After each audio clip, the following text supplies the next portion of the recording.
Hey, welcome back lads. So let's talk some more about Call of Duty Black Ops 6 because we have some more information leaking out about the bonus content you can get for pre-ordering the game, and there seems to be a big focus on zombie stuff, which is very interesting to see. And it's also not just from the pre-orders but all the teasers and stuff that we've got so far. There has been a lot of zombies hints, which must be a good sign that there is a big focus on zombies in Black Ops 6, like it's going to be an important part of the game and something that they are confident in. And by now we have all seen the zombies themed operators, operator skins, weapon blueprints, and even GobbleGums returning from Black Ops 3, which is just absolutely huge, massive news, and we'll have an entire video just about GobbleGums later this week. Now most people will probably look at this for a second and just think like, oh, some customization items and stuff, I guess. Cool, but I think there is a deeper meaning behind some of this. As an example, we see that there is a new version of the Warden, or Brutus, as an operator,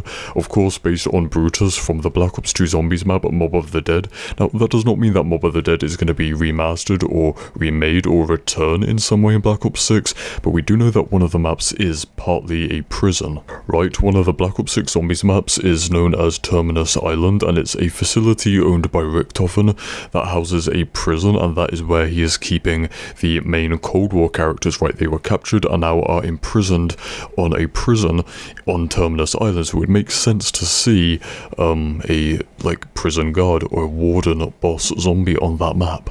There is also Klaus, the robot from Cold War Zombies, and in the map MWIII Toten you could build him and activate him, basically calling in a friendly bot to play alongside you. And the last time we saw him, he did sacrifice himself and got sent into the Dark Ether, but I guess he survived, and I would not be surprised to see Klaus return in one of the Black Ops 6 Zombies maps. Now we see he has transformed a bit. We see some purple Dark Ether essence inside him, and also flesh.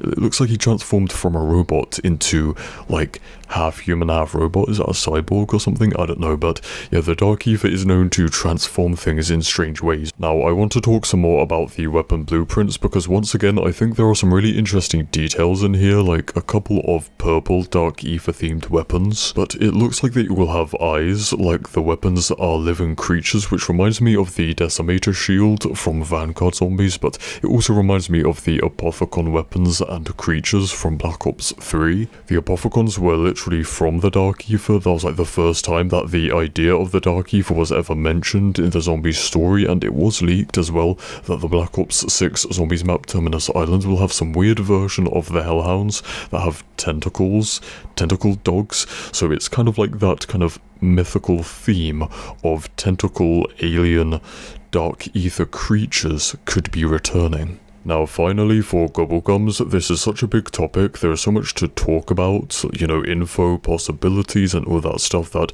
we will have our own video about just that later this week, but it was leaked and rumoured months ago, a long time ago, that we would see GobbleGums in Black Ops 6 Zombies, so it's good to see that rumour and leak confirmed. It also gives it validity to other leaks about Black Ops 6 that we've heard, and yeah, it's interesting because we haven't really seen a consumable upgrade system like GobbleGums since Black Ops 4, which had the Elixir system.